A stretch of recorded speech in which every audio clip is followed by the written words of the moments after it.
A paz, meus irmãos, mais uma vez aqui. Vamos para a terceira parte do vídeo sobre as duas casas de Israel. É a parte final. Eu quero agradecer a todos e espero que todos tenham entendido essa mensagem. É uma mensagem que não se divulga muito, né? Não é ensinada, mas eu creio que é de grande valia.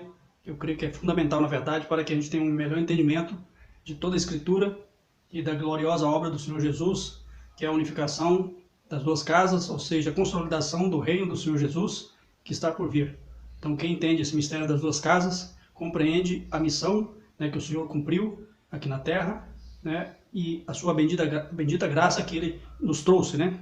Então, agradeço a todos e vamos para o vídeo, a última parte. Deus abençoe. 1 Reis 12, de 25 a 31, então vai falar sobre Jeroboão. E disse Jeroboão no seu coração: agora tornará o reino à casa de Davi, se este povo subir para fazer sacrifício na casa do Senhor em Jerusalém, que Jerusalém, como nós sabemos, conforme a gente passou no vídeo anterior e nos slides que mostra ali aquela figura do reino, Jerusalém ficava, né, e fica em Judá. O coração desse povo se tornará a seu senhor a Roboão, rei de Judá, e me matarão e tornarão a Roboão, rei de Judá. Então, na verdade, Jeroboão ficou com medo que o povo fosse adorar em Jerusalém, né, e se bandeasse, né, no caso aqui para o lado de Roboão. E assim ele ia perder o controle, né, das 10 tribos e o seu reinado. E o que ele fez então? Assim tomou conselho e fez 2 bezerros de ouro. E lhes disse: muito trabalho vos será subir a Jerusalém. Vês aqui teus deuses, ó Israel, que te fizeram subir da terra do Egito. E pôs um em Betel e colocou outro em Dan. E este feito se tornou um pecado, pois que o povo ia até Dan para adorar o bezerro. Também fez casa nos altos e constituiu sacerdotes dos mais baixos do povo, que não eram os filhos de Levi. Então praticou abominação, né, irmãos, na presença do Senhor. Fez deuses, né, o bezerro para adoração. E olha que eu destaquei um azul mais escuro, né, que essa frase: vês aqui teus deuses, ó Israel, que te fizeram subir da terra do Egito, foi a mesma frase que quando houve, né, aquela rebelião com Moisés, quando tirava o povo do Egito, eles disseram a mesma frase, a mesma coisa. Então Arão, né, junto com os outros, disseram a mesma coisa, fizeram um bezerro de ouro e falou que aqui, vês aqui teus deuses, ó Israel, aqui te fizeram subir da terra do Egito. Então tem essa ligação aí. Então, por consequência das idolatrias, Deus rejeitou a casa de Israel, né? Espalha a casa de Israel entre as nações, através do cativeiro assírio. Os assírios, então, eles conquistam aquela área ali, eles vão varrer toda a nação, né, de Israel, as 10 tribos. Depois a Síria é conquistada pela Babilônia, depois pelos persas, né? E assim vai, pela Grécia até Roma. Então, os israelitas realmente sumiram, vamos dizer, sumiram do mapa, foram semeados pela terra. Ezequiel 36, 17 e 19. Filho do homem, quando a casa de Israel habitava na sua terra, então eles a contaminaram com seus caminhos e com as suas ações. Como a imundícia de uma mulher em sua separação, tal era o seu caminho diante de mim. Derramei, pois, o meu furor sobre eles, por causa do sangue que derramaram sobre a terra, e porque contaminaram com seus ídolos. Eu os espalhei entre as nações e foram dispersos pelas nações, conforme os seus caminhos e conforme os seus feitos, eu os julguei. Então aqui o profeta Ezequiel falando aqui, profetizando o que aconteceu, né? Assim como ele também profetiza a unificação das duas casas. Então Deus espalha a casa de Israel e ela se torna agora os gentios, né? Aí está. Então eles se espalham por toda a terra e se tornam os gentios.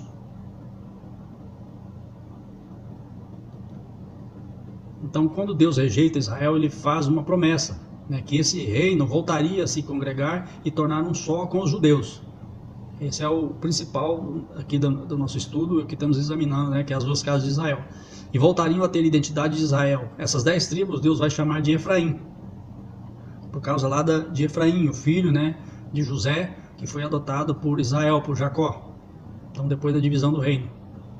Vamos examinar agora Oséias 1 para entendermos, e lembrando que Oséias 1 foi escrito depois da divisão, mas antes, né, de Israel ser rejeitado e espalhado.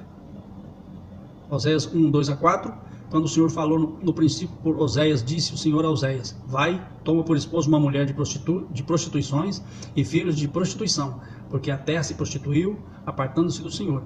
ele se foi, pois tomou a Gomer, filha de Diblaim, e ela concebeu, e lhes deu um filho, e disse-lhe o Senhor: põe o nome de Jezreel, porque daqui a pouco visitarei o sangue de Jezreel sobre a casa de Jeú, e farei cessar o reino da casa de Israel. Então, outra profecia aqui sobre os israelitas, que eles seriam dispersos, né, nas nações, porque pecaram contra o Senhor. Então aqui o Senhor faz uma comparação, uma parábola.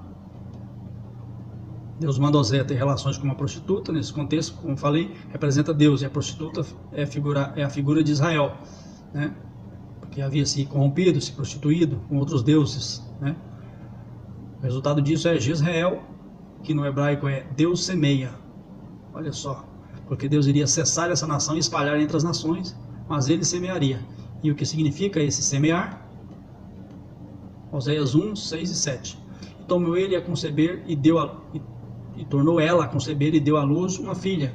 E disse-lhe: põe o nome de Lo-ruhamá, porque eu não tornarei mais a compadecer-me da casa de Israel, mas tudo lhe tirarei.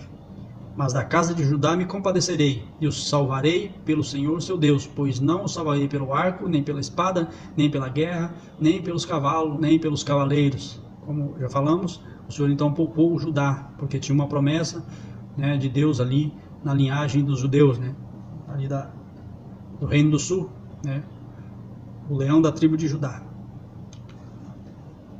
Oséia teve outro filho, na verdade uma filha, né, o nome dessa filha é Lo-ruhamá, que significa não misericórdia, porque Deus não teria misericórdia da casa de Israel, mas da casa de Judá Deus teria.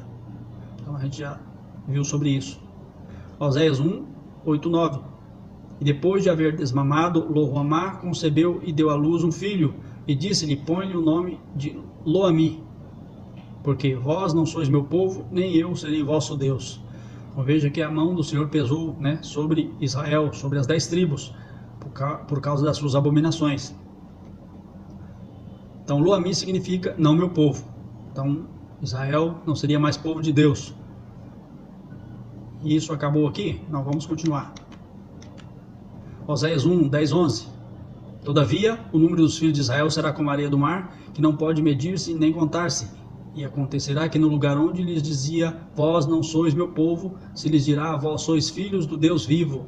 E os filhos de Judá e os filhos de Israel juntos se congregarão e constituirão sobre si uma cabeça, uma só cabeça, e brotarão da terra, porque grande será o dia de Jezreel. Lembra? Jezreel, Deus semeia, né?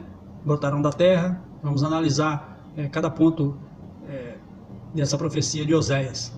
Então, irmãos, recapitulando e lembrando, primeiro o Senhor, ele fala que não amaria, que não seria mais o seu povo, né? As 10 tribos seriam dispersas, mas depois, né, em Oséias está lá a profecia também falando que os filhos de Judá e os filhos de Israel juntos se congregarão e constituirão sobre si uma só cabeça. Então aqui, irmãos, já está, né, prefigurado, já está figurando a igreja, né, e os judeus juntos, unificados, formando então a igreja do Senhor Jesus e tendo ele como cabeça. Veja que maravilha, irmãos. Então esse é um dos principais versículos, né, da Bíblia. Tem outros também que são adendos, né, que vão complementar ou vão falar também da mesma forma, mas esse aqui também considero aqui um dos principais, né, exatamente porque ele fala do arrebatamento, né, o chamamento do gentio, o evangelho, fala do evangelho, a relação de Cristo com a igreja, né, e mostra o amor de Deus para conosco, irmãos, para com o homem, né. Então Paulo e os apóstolos tinham isso em mente, né, e escreveu as epístolas, né, tendo em mente, principalmente aqui Oséias, para orientar e para edificar a igreja no princípio. Então vamos examinar. Todavia o número dos filhos de Israel será como a areia do mar, que não pode medir-se nem contar-se. Então, por mais que Deus rejeitou Israel, né, ele está falando que eles seriam numerosos, né, novamente. Aqui o slide não ficou legal, mas dá para ver ali. E acontecerá que no lugar onde lhes dizia: vós não sois meu povo, se lhes dirá: vós sois filhos do Deus vivo. Então como pode isso? Então o Senhor rejeitou a casa de Israel, pesou a mão sobre eles, eles foram dispersos, mas Deus ali deixou prefigurado, né? Eles foram semeados sobre a terra, e haveria um tempo em que eles seriam, né, colhidos, né, seriam novamente, que é o tempo da igreja, que vamos entendendo agora aos poucos.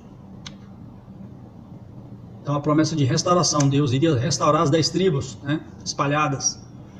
Então, e se tornaria povo novamente, povo de Deus novamente. E os filhos de Judá e os filhos de Israel juntos se congregarão e constituirão sobre si uma só cabeça e brotarão da terra. Essa é uma parte bem profunda das Escrituras, né? Então, judeus e gentios, que é Israel, se congregarão, e congregar quer dizer igreja. Então podemos ler que judeus e gentios formarão a igreja e constituirão sobre si uma só cabeça. Se eles vão constituir uma só cabeça, então eles são o corpo da cabeça, não é mesmo? A igreja. É o que a maioria nós já entendemos, mas aqui, vendo todo esse contexto, a gente pode absorver mais conhecimento da parte do Senhor, entender melhor, né, todas as profecias e o que está acontecendo e também o que vai acontecer, não é mesmo, irmãos? Então, e a restauração desse reino é a igreja, né, que é o corpo de Cristo, que são os gentios e os judeus. E o texto diz mais, e brotarão da terra. Então, e brotarão, o que é esse brotar? Nada mais é do que a ressurreição, irmãos. Então, na nossa ressurreição, né, vai ser então completamente concluída essa grande obra, né, do Senhor Jesus, que é essa unificação da igreja de Cristo, judeus e gentios, formando um só corpo, uma só igreja. Então, Judá e Israel, formando as 12 tribos, tendo como cabeça o Senhor Jesus. João 12, 24. Olha o que fala. Em verdade vos digo, se o grão de trigo caindo na terra não morrer, fica ele só, mas se morrer, dá muito fruto. Então lembra, irmãos, de Israel, Deus semeia, né? E depois o Senhor fala que brotarão da terra. Então aqui em João 12, 24, o Senhor está falando isso aí, que ele é o grão, né, que ele haveria de ser semeado pelo mundo, haveria de morrer, e ele tinha que morrer para que ele desse muitos frutos. E é o que acontece na atualidade, né, irmãos? O evangelho é pregado na terra, ele entra nos corações, vai ser germinado, as pessoas se convertem, né? Então está gerando muito fruto para o Senhor. Jesus é o grão de trigo, então ele foi plantado com judeus e gentios, irmãos, né, no seu corpo. Quando Jesus morre, né, o seu corpo, a igreja também morre, e quando ele ressuscita, o seu corpo também ressuscita. Então o evangelho mostrando a ressurreição de Jesus e da igreja, né? Então Jesus ressuscitou, mas nós ainda não ressuscitamos, isso é verdade. Então como, né, que nós ressuscitamos com Cristo? Romanos, né, 5, 4 a 8 explica. Fomos, pois, sepultados com ele pelo batismo na morte, para que, como Cristo foi ressuscitado dentre os mortos pela glória do Pai, assim andemos nós também em novidade de vida, porque, se temos sido plantados com ele na semelhança da sua morte, certamente também seremos na semelhança da sua ressurreição, sabendo isso que o nosso homem velho foi crucificado com ele, para que o corpo do pecado fosse desfeito, a fim de não servirmos mais ao pecado, pois quem está morto está justificado do pecado. Ora, se estamos mortos com Cristo, cremos que também com ele viveremos. Então aqui está essa explicação, irmão. Está bem claro, né, os Romanos, em várias outras partes também do Novo Testamento, né, o Senhor deixa bem claro isso aí. Principalmente o apóstolo Paulo, ele fundamentou bem essa parte. É que quando nós não conhecemos as duas casas, a lei e os profetas, todo aquele contexto, às vezes nós lemos algumas partes, principalmente na Nova Aliança, no Novo Testamento, né, e compreendemos, mas parcialmente, não completamente. Então essa é a maravilha do ensino das duas casas de Israel. Você pode compreender completamente, né, o que o Senhor quis dizer, os apóstolos, e assim também a nossa mente, o nosso olho espiritual se abre e nós conseguimos ver bem além daquilo que já enxergamos. Então nós ressuscitamos já com Cristo de forma espiritual, né?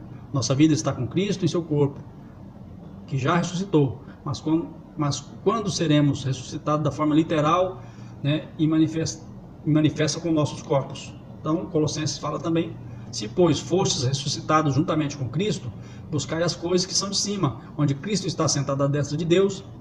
Pensai nas coisas que são de cima e não nas que são da terra, porque morrestes e a vossa vida está escondida em Cristo, em Deus. Quando Cristo, que é a nossa vida, se manifestar, então também vós manifestareis com ele em glória. Então, essa nossa glória, ela vai ser manifesta na vinda do Senhor, irmãos. Quando nós seremos transformados ou ressuscitados, aqueles que estiverem já morridos, para que possamos ter um corpo incorruptível e sermos semelhantes aos anjos, como está escrito na palavra de Deus. Então tem uma perfeita conexão que Deus está fazendo, né, irmão? Então os judeus e os gentios formaram a igreja e constituirão sobre si uma só cabeça, que é Jesus. E ressuscitarão juntos, porque grande é o dia que Deus semeia. Jezreel. Lembra lá? Aqui ficou bastante ruim essa parte. Então, a restauração do reino é pelo corpo de Jesus, que é a igreja. A igreja, na verdade, é o reino de Israel e o reino de Judá unificado. É o corpo de Jesus e as 12 tribos de Israel espiritual. Então, quando a gente lê, né, lá anteriormente, as promessas feitas a Abraão, Isaac e Jacó, que falava, né, que o Senhor daria uma terra. Então ali tinha dois sentidos, né, o literal e o espiritual. O literal, o Senhor se cumpriu, principalmente ali no reinado de Salomão, onde fala que o povo naquela época ali, então, era numeroso como a areia do mar, mas não teve ali o descanso, né, e o repouso eterno, porque foram dispersos, né. Então isso aconteceu para que o espiritual, né, se cumprisse também. João 11, 49 a 52, um deles, porém, chamando Caifás, que era sumo sacerdote naquele ano, disse-lhes: vós nada sabeis, nem considerais que vos convém que morra um só homem pelo povo, e que não pereça a nação toda. Ora, ele não disse isso por si mesmo, mas sendo o sumo sacerdote naquele ano, profetizou que Jesus havia de morrer pela nação, e não somente pela nação, mas também para reunir em um só corpo os filhos de Deus que estão dispersos. Veja só que maravilha, irmãos. Então o próprio, né, Caifás, ele profetizou ali o que haveria de acontecer. Bom, irmãos, então agora eu acho que podemos já ter uma ideia, né, de quem é a casa de Israel, né, quem somos nós, que somos unidos com os judeus formando a igreja, né, e mas, se você acha que judeus são os judeus do Oriente Médio, né, os que estão lá hoje, não é bem assim, né? Então o judeu só pode, né, ser um judeu diante de Deus se ele se converter ao Messias, ao Senhor Jesus. E a própria Escritura, tanto no Antigo como no Novo Testamento, também fala isso. Então em Efésios 2:14 a 18, porque ele, Jesus, né, é a nossa paz, o qual de ambos os povos fez um, judeus e gentios, né, Efraim e Judá, e derrubando a parede de separação que estava no meio, né, na sua carne desfez a inimizade, isto é, a lei dos mandamentos, contidos em ordenanças para criar em si mesmo dos dois um novo homem, assim fazendo a paz, e pela cruz reconciliou ambos com Deus em um só corpo, tendo por ela matado a inimizade, e vindo ele evangelizou paz a vós que estáveis longe, Efraim, lembra? E paz aos que estavam perto. Então houve um erro ali, Judá, porque por ele ambos temos acesso ao Pai, em um mesmo Espírito. Então, irmãos, aqui está bem claro. Então, o Senhor veio para unificar as duas casas de Israel, espiritualmente, né, irmãos? Então, mesmo os que se dizem judeus hoje, que estão lá, né, naquela terra chamada Israel, que na verdade tem um erro aí, não é Israel, mas Judá, né? Para eles fazerem parte, né, dessa promessa, eles têm que se converter ao Senhor Jesus. Então, e isso vai acontecer. Então, eles conosco, que somos gentios, formamos o corpo de Cristo, que é a igreja. Tá bom, irmãos? Então, não é uma doutrina, nem um ensinamento novo, né? Paulo, né, cerca de 2000 anos atrás, já ensinava isso. Então, Deus está cumprindo as promessas que fez a Abraão, Isaac e Jacó, né? E temos que entender que através de Cristo nós somos descendentes de Abraão. Quem quiser depois pode examinar também em Gálatas 3:29 e outras passagens também no Novo Testamento, deixa claro isso. O profeta Oséias diz que depois que judeus e gentios se congregarem e constituir uma só cabeça, dizei a vossos irmãos, né, a mim, meu povo, e a vossas irmãs, o amar misericórdia. Depois da restauração, então, Israel vai ser povo de Deus e vai alcançar misericórdia, né? Como está em Pedro 2:9 e 10. Mas vós sois uma geração eleita, um sacerdócio real, uma nação santa, um povo peculiar, para que anuncieis as grandezas daquele que vos chamou das trevas para a maravilhosa luz. Vós que outrora nem erais povo, lembra? e agora sois de Deus, vós que não tinhas alcançado misericórdia, e agora tendes alcançado. Então, irmãos, que a paz de Deus por Jesus Cristo esteja com todos nós. Então eu creio que com esse último vídeo a gente fez uma introdução geral sobre esse tema que é as duas casas de Israel. Espero que todos tenham entendido ou começado a entender, né? Eu digo porque eu levei mais de um ano examinando, né? Lendo sobre as duas casas de Israel. Conheci esse ensino através de um que se diz israelita, mas ele crê diferente, irmãos. Tem alguns que creem erradamente. Eles creem que a linhagem, as 10 tribos, ela tem uma linhagem de sangue, né? Uma linhagem material, e que eles vão se unir aos judeus que lá estão hoje para formar novamente o reino. Então a gente vê que isso não é verdade. Quando nós examinamos o Novo Testamento, nós entendemos e vemos que o novo Israel, o Israel de Deus, é espiritual. Somente aqueles que creem no Senhor Jesus, se converterem a Ele e formar o seu corpo, que pode-se dizer então israelita. Então a nova Israel é formada por judeus e gentios que se convertem ao Senhor Jesus. Então eu aprendi inicialmente assim, mas eu fui verificando e fui estudando sobre o assunto, porque exatamente esses pontos não batiam. Eu agradeço então a minha família, a minha esposa, por me incentivar, me dar força também, e outros irmãos também que têm nos incentivado. Tá bom, irmãos? Fiquem todos na paz de Deus por Jesus Cristo, e até o próximo vídeo.